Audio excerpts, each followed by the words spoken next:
Hello, my beautiful people. So, today we are going to talk about the bottled up emotions. Why do we hide our emotions? What really happened when we bottle them up? And how can we break the bottle and start healing? So, here are some emotions that don't scream. They sit in silence, buried deep behind quiet dinners and forced smiles. In this video, we are going to explore the effects of bottled up emotions. Here, we'll talk about the Maya and Arjun who had been married for 10 years. Once they talked about everything. There was a lot of love. Now they hardly spoke. After Maya's miscarriage, everything changed. She felt empty and lost. Arjun felt the same but did not know how to show it. So he stayed late at work. Maya stayed quiet at home. No one talked about the baby they lost, not even their families. It happens, they said, brushing it off. Maya felt alone. Arjun felt helpless, but neither of them said a word. Days turned into the months. They ate in silence, slept back to back, and lived like strangers. Maya started feeling anxious. Arjun had constant headaches. The stress was eating them from inside.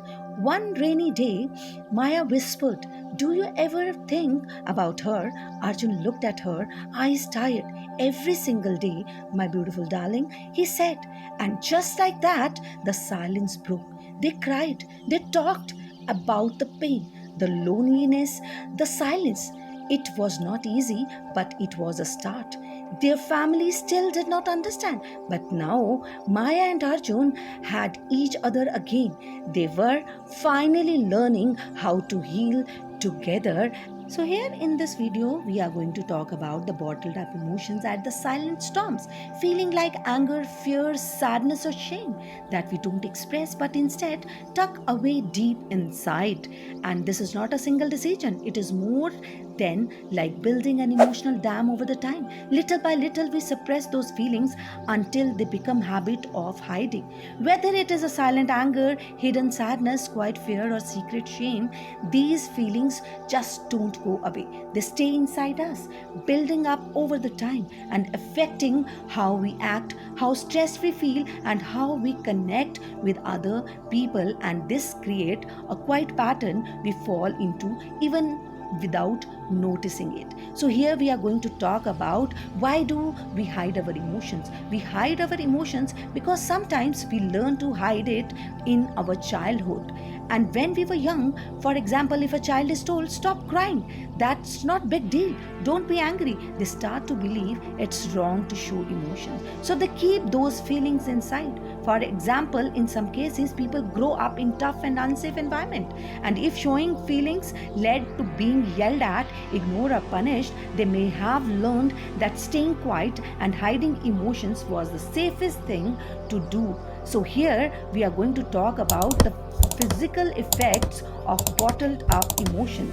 So when we hold in emotions, stress builds up in the body, and this can cause high cortisol level, heart problems, chronic pain, weakened immune system, and the muscle tightness, body tension, feeling tired all the time. For example, you might clench your jaw without noticing or get frequent headaches and back pain, not from injury but from carrying emotional stress. And now we are going to talk about the psychological effect of bottled emotions.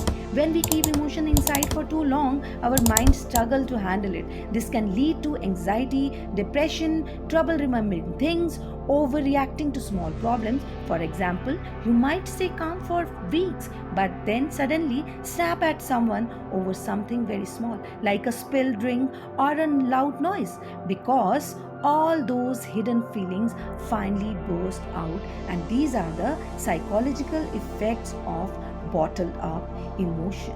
So now we are going to talk about few healing strategies. How to heal, how that work. Name the emotion, label what you are feeling, anger, sadness, guilt. Naming disarm the emotional charge. For example, I feel overlooked and frustrated when my ideas are not acknowledged. So the second thing is how you can heal is emotional journaling. That is 5-minute dump. Set a timer.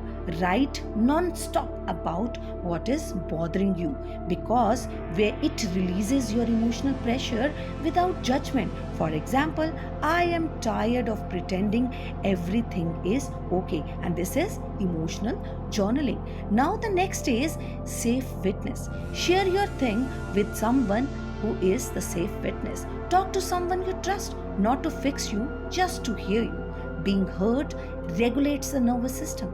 For example, I don't need advice, I just want to let this out. And this is the sharing you with a safe witness. And the next is somatic release. This somatic release is when you move your emotions out of your body, shaking, dancing, punching a pillow, because emotions live in the body and release help reset. So here, after a rough day, blast music and dance it out for 10 minutes, and this is the release of your somatic way, and it heals your body. And the next is externalizing through the art, that is drawing, painting, or some collage, what you feel inside, because it transforms your inner chaos into a visible form. For example, doodle your angry red swirls and then paint over with the calming colors, and this will help you to heal. So here, why it helps you to let your feeling out. When you express your emotions instead of holding them in, you feel lighter and at more peace. This is called as catharsis. Letting your feeling flow can lead to a clearer mind, stronger relationship, and healthier body. You don't have to carry what you are meant to release. Let it out through words, movements, or silence. Healing begins the moment you choose to feel. Your emotions are not too much, they are just waiting to be heard. So go ahead, break that bottle where you have locked your emotions up and let yourself breathe again. So I hope you like this topic. If you have liked this topic, you can always subscribe my channel, like, and do comment. Thank you and have a nice day.